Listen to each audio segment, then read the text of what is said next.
प्रधानमंत्री नरेंद्र मोदी ने सरदार पटेल के जीवन पर आधारित एक प्रदर्शनी का उद्घाटन किया।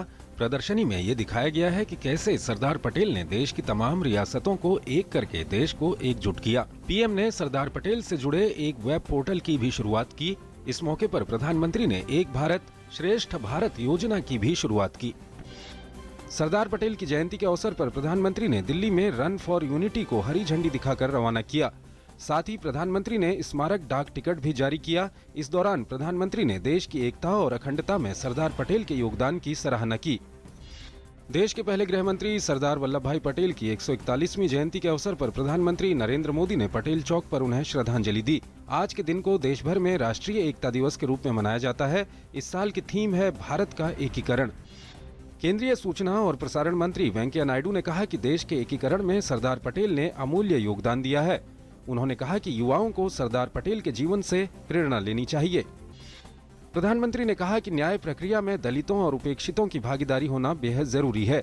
उन्होंने कहा कि दबे कुचले लोगों को सिस्टम में लाना ही होगा।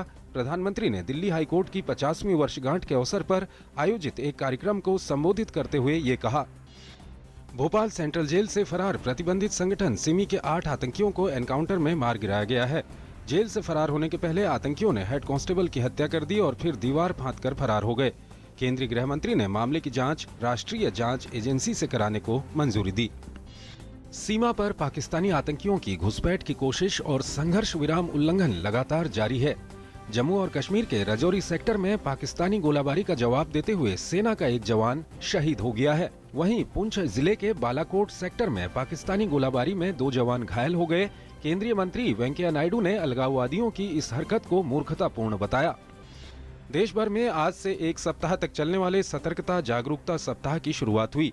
इस मौके पर केंद्रीय सतर्कता आयुक्त केवी चौधरी ने कहा कि हमारा उद्देश्य देश से भ्रष्टाचार को खत्म करना है और ये तभी संभव होगा जब ज्यादा से ज्यादा लोग इसके खिलाफ खड़े हों। आज पूर्व प्रधानमंत्री इंदिरा गांधी की भी पुण्यतिथि है। आज ही के दिन सुरक्षा कर्मियों ने गोली मारकर उनकी हत्या कर दी थी। राष्ट्रपति और उपराष्ट्रपति ने इंदिरा गांधी मेमोरियल में उन्हें श्रद्धांजलि दी। प्रधानमंत्री ने श्रद्धांजलि देते हुए उन्हें महान नेता बताया। वो भारत की प्रथम और अब तक एकमात्र महिला प्रधानमंत्री रहीं।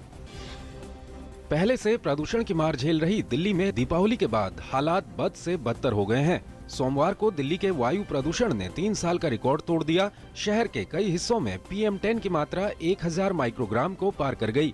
कुछ जगहों पर शून्य दृश्यता भी रिकॉर्ड की गई।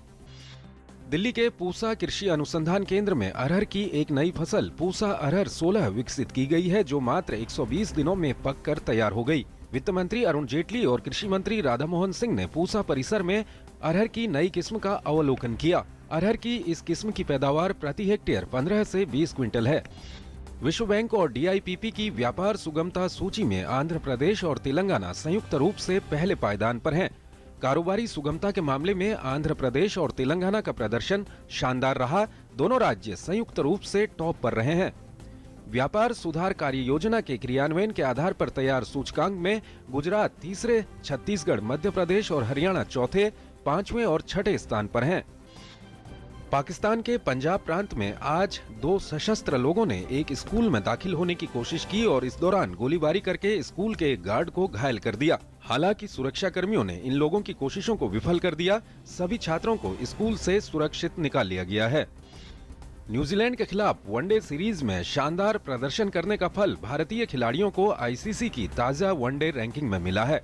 सीरीज में सबसे अधिक रन बनाने वाले विराट कोहली बल्लेबाजी रैंकिंग में दूसरे स्थान पर बने हुए हैं। वहीं मैन ऑफ द सीरीज रहे अमित मिश्रा गेंदबाजी रैंकिंग में 12वें स्थान पर आ गए हैं, जबकि अक्षर पटेल 5 स्थान के फायदे के साथ पहली बार शीर्ष 10 में शामिल हो गए हैं।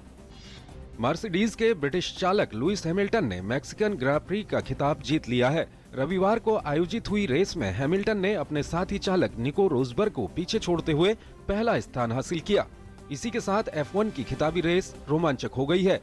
रेडबुल के डैनियल रिकार्डो ने रेस में तीसरा स्थान हासिल किया।